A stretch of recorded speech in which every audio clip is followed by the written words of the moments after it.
कोई के मेरो तो हिर फूटे चाय ला बेगी, कोई महाराज जी तो निकलियो कोई भी पहले यूं बांध तान तैयार हुई आज तू खावनो जो छानो है। ये अगर काम चल रहा था और यही चलेगा तो मेरे विचार से यहां भीड़ का कोई फायदा नहीं है। क्यों? क्योंकि एक महाराज कहावत है मारवाड़ के माई कि बोई कुआड़ो न बोई डांडो। एक ठाकर साहब तो बे गांव रे में पहले ठाकर और राज होता, और राज होता तो ठाकर रे हमें बोले कौन? ठाकर साहब भी गांव रे में नई नई जो भी कोई भेड़ की ब्यावती बन महाराज खोल आप रे घरे ले जार बांध ले तो हमें ऊं ठाकर सारे हमें कुणी बोल विरोधी करे तो मौत नहीं तो देवनो ठाकर राज कुण मना कर।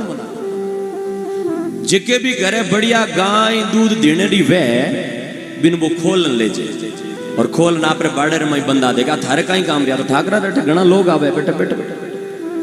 अब एक दिन भी गांव रे माई एक कुमारा बे कहो कि थे गांव रा अगर साथ दो तो काम तो मैं कर दूंगा, वो भड़कती खोल को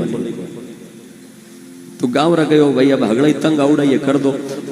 वो कुमार महाराज रात में गया और रात में जान भी आड़े खूंटे माते जीती भी नई नई प्याड़ी गाय भैंसा बन खोल अगले गांव गाती है। सुबह ठाकर सा कहो भाई वो काम कण करियो, कोई हानि करी ना ठाकर सा कहो मेरे कने एक देवी री मूर्ति है सिद्ध और भी मूर्ति रगन कहो कि मीने कठों आओ नहीं हाथ लगाओ तो जी को चोर हुई भी हाथ चिपक जाए।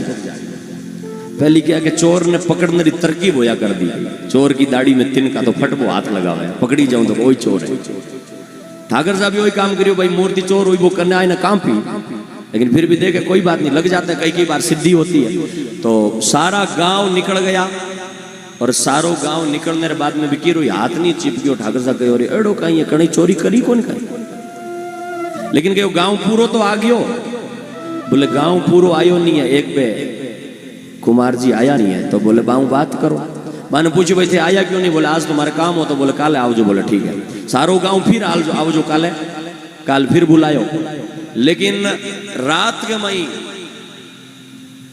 कुमार मंदिर में विचार आयो कि बट हगड़ा रे हम हाथ चिपक गयो तो गांव रे मई बेइज्जती बहुत मोटी हुई। और जो ठाकर सारे कने देवी री मूर्ति है बेडी लिबेरी मूर्ति एक तालाब रे किनारे माथे और है, जी के तालाब रे किनारे माथे रोज कुमार मिट्टी खोदने वास्ते जावे, पण क्यों परीक्षा तो ले आऊं चिपे नहीं चिपे ये नाटक है काई। वो बट गयो कान देखो कुलाड़ी डाल और ज्यों भी मूर्ति हाथ लगायो ना हाथ चिपक और वो काम पे मारा। अब बन के बैठे तो कोई छोड़ावनी कौन नहीं, छोड़ावने हेलो मारूं तो वो कहीं चिपक्यू गूं तो अब करूं क्या ना वो जगह मिट्टी खोदने वाली कुलाड़ी भी ना ऊंधी करी मूंछटनी एक लगाई ना बा मिट्टी री मूर्ति टूट गई और छूट गई। बन के बस हमें टल आ गई अपन कला आ गई, हमें बोले कितनी आवे अपन लेनो देनो नहीं गणो। बट गयो अनजान ठाकर साहब फिर पूछो कि भाई तो लेट क्यों है? बोले महाराज थोड़ा काम हो तो बोले मूर्ति हाथ लगा। अब जो ही वो मूर्ति कने गयो और मूर्ति कन जान कहो कि देवी तू है बावड़ी और भैंस घूमी है रावड़ी न थारी न मारी। देवी तू है बावड़ी भैंस घूमी है रावड़ी और अमय जते हाथ पकड़ लियो तो हूं कुमार बांडो रात लो हागी ग्वाड़ो न हागी डांडो। जे अगर अमय भी पकड़ लियो तो घना लोगारी हालात तो आ है कि वो हागी ग्वाड़ो न हागी डांडो। और ऐसा अगर चलता रहेगा तो काम नहीं बनेगा। कथा में बैठने के बाद में आप कुछ न कुछ यहां से संकल्प लेकर के उठे कि आज के बाद में मेरा जीवन धर्ममय होगा, तो हमारी यहां बैठने वाले कथा व्यास की आत्मा शांत होगी, मन में थोड़ी शांति होगी, प्रसन्नता होगी। यहां जो रात दिन दौड़ने वाले 7 दिनों से नहीं 15 दिनों से जो दौड़ रहे हैं उनके मन में प्रसन्नता होगी कि चलो 7 दिन नींद कम ली, रात दिन दौड़े, यहाँ आने वाले हजारों लोगों की व्यवस्था करी, लेकिन यहाँ आकर के अगर 10 लोगों ने भी नशा छोड़ दिया तो हमारा रात में जगना सफल हो गया, हमारा दौड़ना सफल हो गया। तो आप कुछ न कुछ यहाँ कथा से संकल्प लेकर के उठे और मन में भगवान के प्रति श्रद्धा पैदा करके आज अमावस्या का दिन है। इस अमावस्या के दिन में अमावस्या व्रत राखणो भजन विष्णु बतायो, जो इस नियम का पालन करते हुए आप सभी लोग गुरु महाराज की कथा को ध्यान से सुने और मन से सुन करके मनन करें और निधि ध्यान में लाए। भगवान जाम्बोजी जब 34 वर्ष के हुए, उससे पहले जब भगवान जाम्बोजी के माता और पिता लोवट जी और हंसा दोनों का देहावसान हो गया,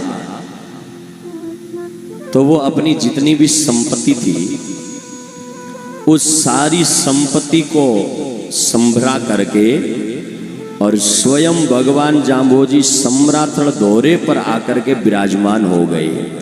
ये बात है विक्रम संवत 1540 में जब उनके माता पिता का देहावसान हो जाता है, तो उसके बाद में भगवान 2 साल तक भ्रमण करते हैं और 1542 में गुरु आसन सम्राथल पर बैठ गए। यूं तो भगवान कोई एक जगह पर नहीं है और एक जगह पर उन्हें अपना स्थान भी नहीं बताया है।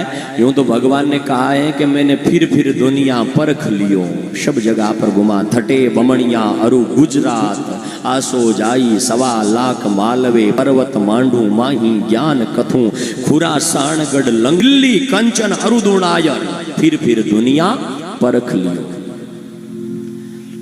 सब जगह भगवान ने भ्रमण किया और गुरु महाराज भगवान जाम्बोजी सब जगह पर भ्रमण करने वाले भगवान जब 1542 में सम्रातल दौरे पर विराजमान होते हैं, तो उसी समय इस डेजर्ट एरिया के अंदर बरसात तो वैसे ही कमी है, लेकिन गुरु महाराज जाम्बोजी उस समय जिस समय दौरे पर विराजमान थे, तो कहते हैं कि अकाल पड़ गया। और जब अकाल पड़ा तो लोग अपने घरों को छोड़ करके जाने लगे, पलायन करने लगे मालवे की तरफ, खेतों को छोड़। भक्तों तुम वहां कहां जा रहे हो? तरफ जा रहे हैं क्या? मैं आपके लिए एक ऐसी व्यवस्था करता हूं कि आप छोटे से बालपने में थे, तो उस समय एक दिन के अंदर खेत निपजाया था। खेत निपजायो सांझ पहलू लोवट परचो सार। भगवान ने जब वो लोग पलायन करने लगे, तो सम्रातल दौरे पर अपनी सिद्धि के द्वारा एक अनाज की ढेरी कर दी और एक घास की ढेरी कर दी और कहा आपको जितना अनाज और घास चाहिए उतना यहां से ले जाओ, लेकिन अपनी भूमि को छोड़ करके मत जाओ।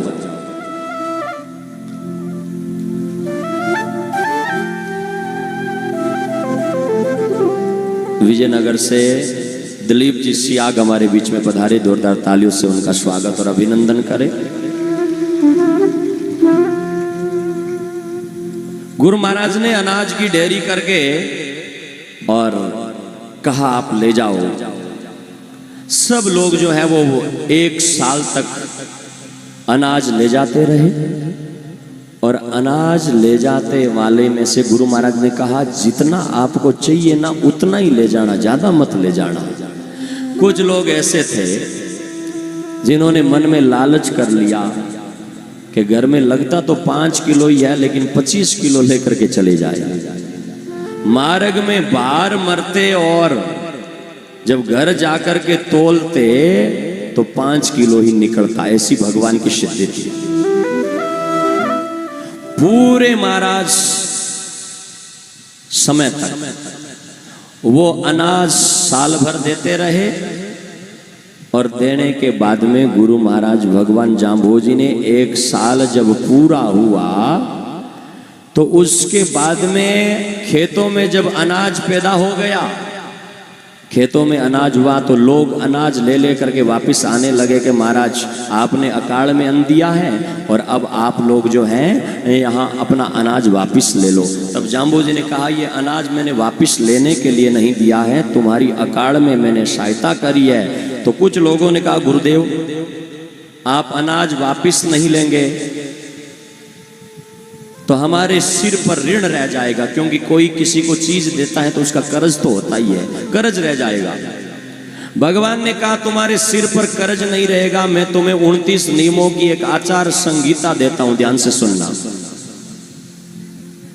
और उन 29 नियमों की आचार संहिता का अगर आप पालन करेंगे, अगर आप 29 नियमों को मानेंगे, तो बोले आपके सिर पर कर्ज नहीं रहेगा, आप इन 29 नियमों को मानो। अब यहां से बिश्नोई पंथ की स्थापना होती है, ध्यान रखना। वैसे तो ये बिश्नोई पंथ है ना, ये बहुत पुरातन है, अब कलयुग में नहीं चला है, लेकिन कलयुग में एक रूप बदला है थोड़ा सा। जो बिश्नोई समाज है, इस बिश्नोई समाज को और कई नामों से जाना जाता है, और इस बात के हिसाब से हम कह सकते हैं कि 1542 में ही नहीं, इस बिश्नोई समाज को सनानी समाज भी कहते हैं। हिनानी जी आ गया, ये भी कहते हैं। और केवल हिनानी जी नहीं, इस बिश्नोई समाज को प्रहलाद पंथी भी कहते हैं। जब होली का दिन आता है और होली के दिन में सब लोग हाथ में रंग गुलाल लेकर के एक दूसरे को रंगते हैं और खुशियां मनाते हैं, लेकिन ये समाज एक ऐसा है, ये बिश्नोई समाज, जो होली के दिन खुशी नहीं मनाता है, होली के दिन शोक मनाता है। और इन घरों में रात्रि के टाइम में मिठाइयां नहीं बनती है, खींचड़ा बनता है। सुबह जब रामा सामा का दिन होता है तो मिठाई बनती है, प्रसाद बांटते हैं। क्यों? क्योंकि ये एक तरह से देखे तो वैज्ञानिक की दृष्टि से कहूं तो पर्यावरण प्रेमी समाज है,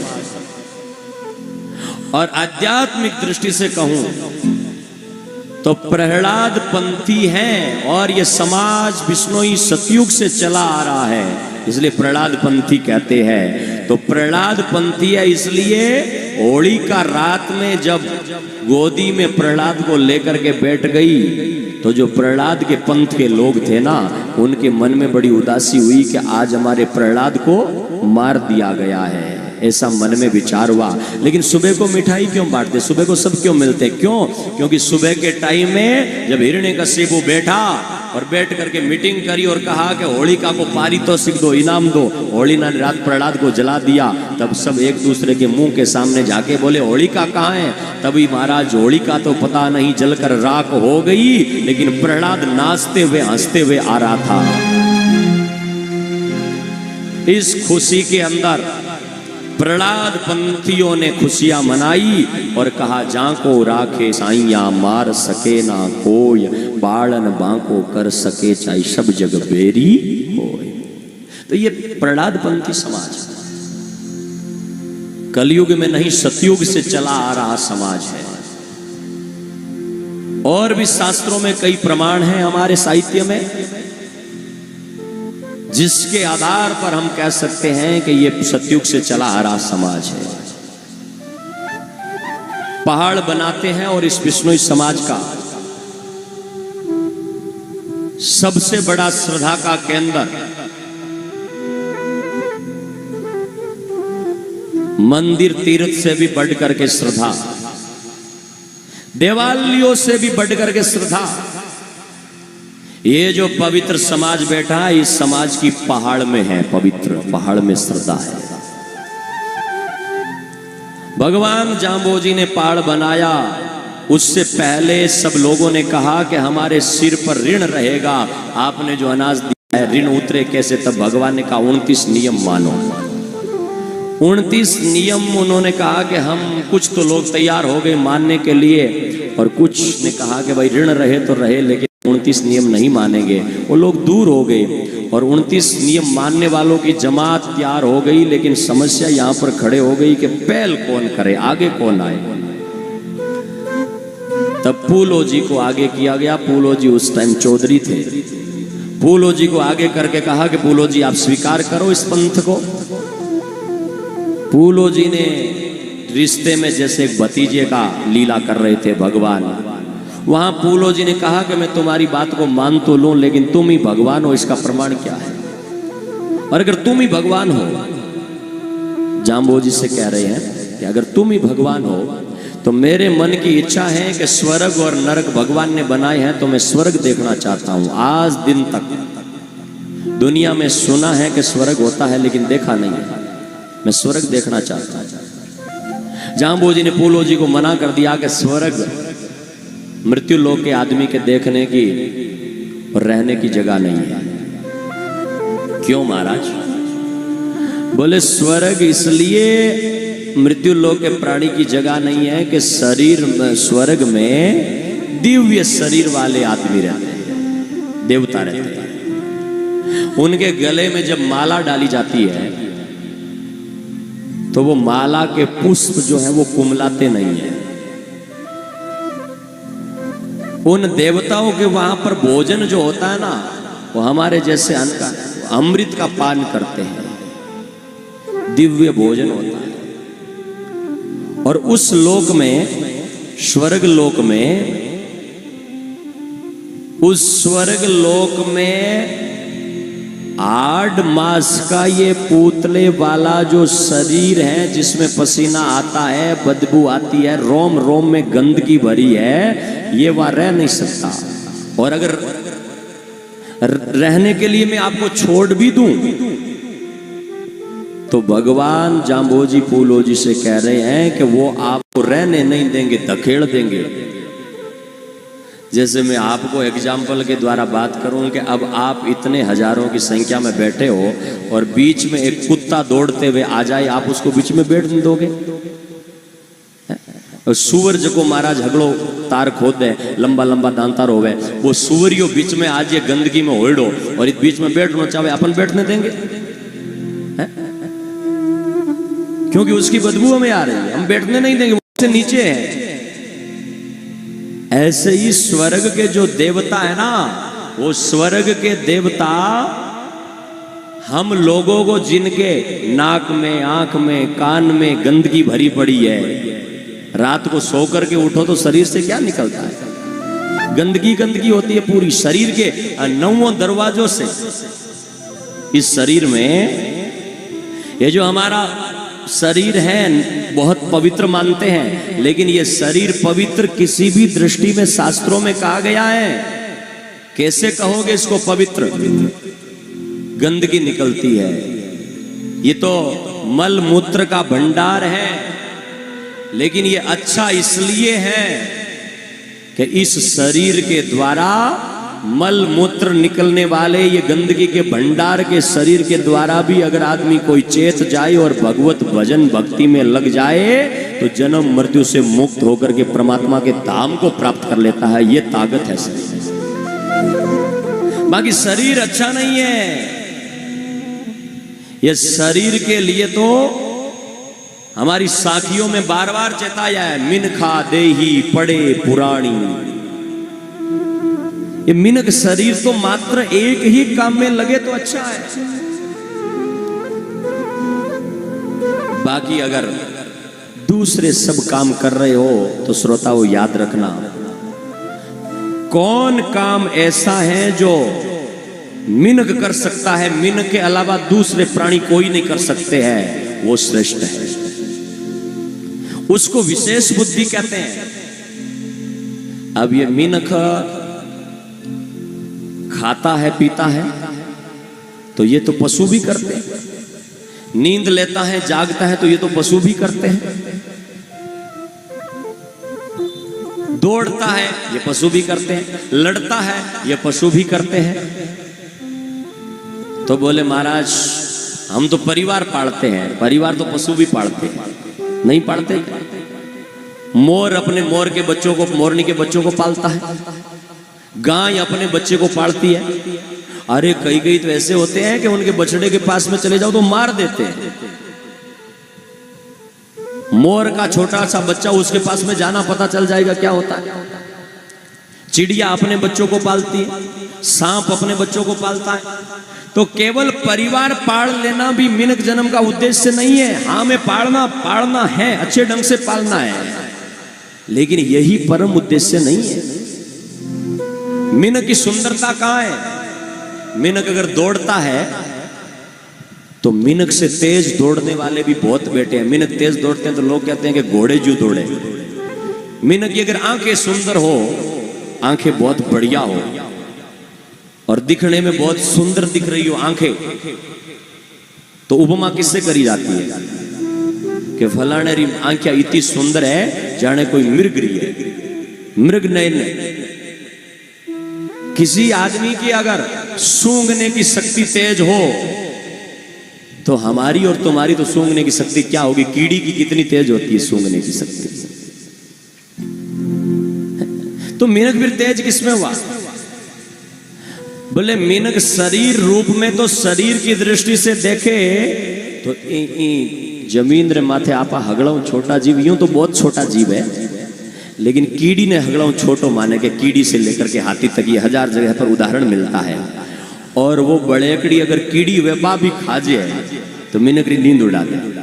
और उसको छोड़ो, बरसात का समय आ रहा है, कई बार तो मिनक से ऊंचा मलेरिया और डेंगू का मच्छर होता है, जिनमें दोनों में फाइट शुरू होती है कि एक मलेरिया का मच्छर काट लेता है तो कई बार आदमी को जिंदगी से हाथ धोना पड़ता है। वो तेज हुआ ना, मलेरिया वाला मच्छर भी तेज हुआ, तो फिर मिनक तेज किसमें? अरे उसका तो इतना सा शरीर है, इतना सा शरीर है, उसका पकड़ में ही नहीं आ रहा है, लेकिन फिर भी वो मिनक को मार देता है, माने वो तेज है ना, शरीर की दृष्टि से भी वो तेज है। तो बोले मिनक किसमें तेज है? बोले मिनक बुद्धि में तेज है। बुद्धि पशुओं में नहीं होती। तब शास्त्रों में उदाहरण मिला कि नहीं ये भी आप गलत कह रहे हैं, बुद्धि तो पशुओं में भी होती। क्यों नहीं होती बुद्धि? अगर पशु को आप डांट फटकार लगाओ तो वहीं रुक जाएगा, बुद्धि नहीं तो रुकता कैसे? और प्रेम से अगर खेत में 10 गायें चर रही है और एक गाय का आपने अलग से नाम दिला रखा है, दौड़ी है, काली है, जो भी नाम दिला रखा है, अगर आप उस गाय को आवाज लगाओ तो वही झांकेगी ना।